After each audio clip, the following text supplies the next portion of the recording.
The best examples of Byzantine art don't exist in the Byzantine Empire's capital.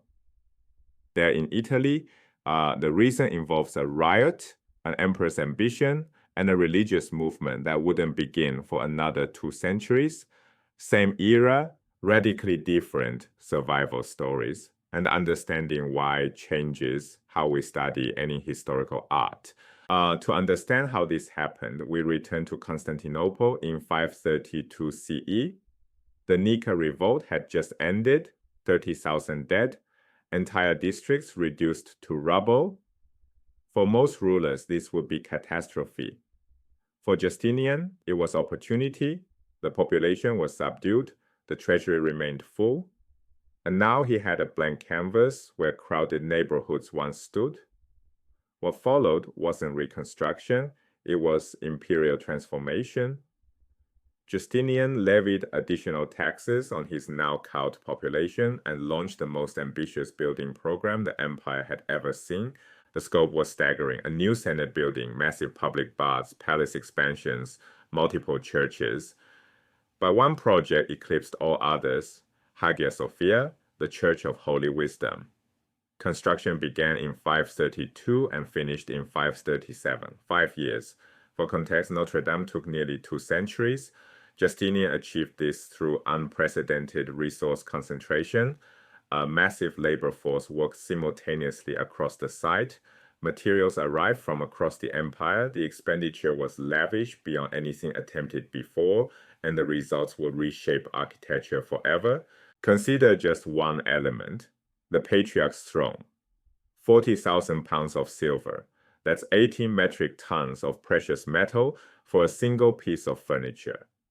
Porphyry columns, imperial purple stone so rare that only emperors could use it, lined the interior. These columns weren't quarried fresh.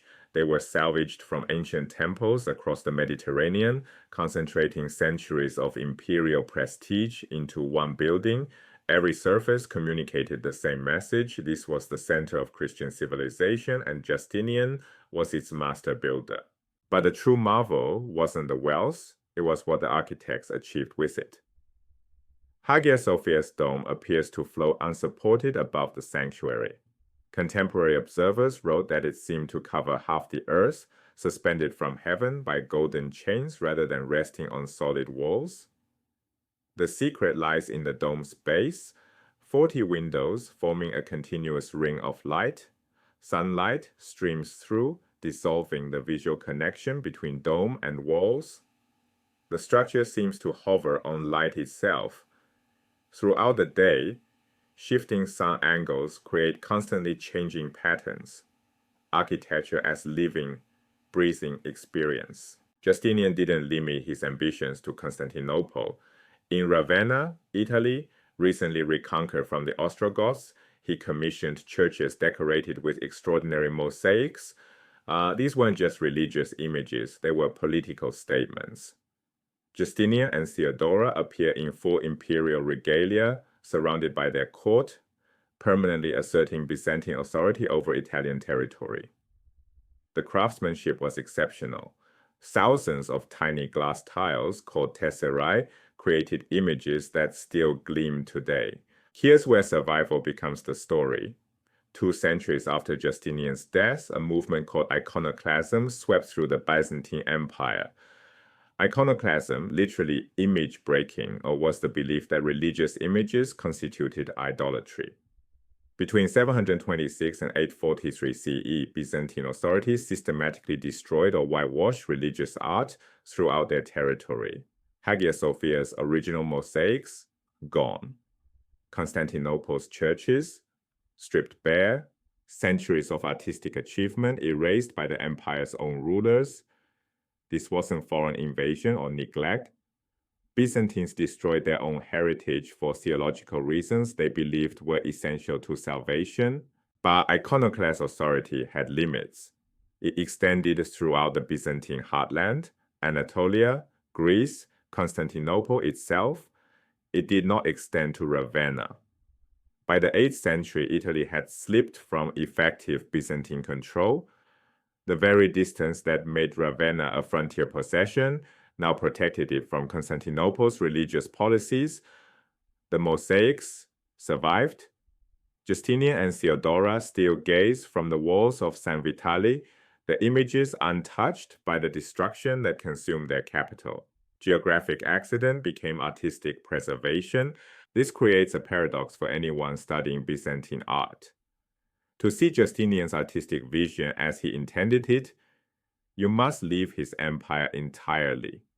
The best Byzantine mosaics survived precisely because they were at the empire's edge, not its heart. Constantinople's churches, rebuilt and redecorated after iconoclasm ended, show later Byzantine style, beautiful, but not what Justinian created.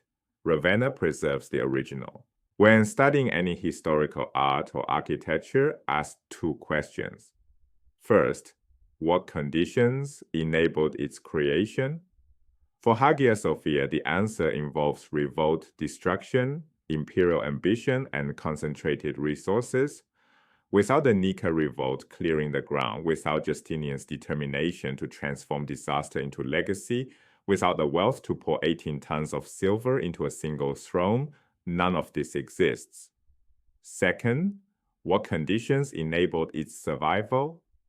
For Ravenna, geographic distance from later destructive movements, the same isolation that made it a frontier outpost protected it from the empire's own iconoclasts.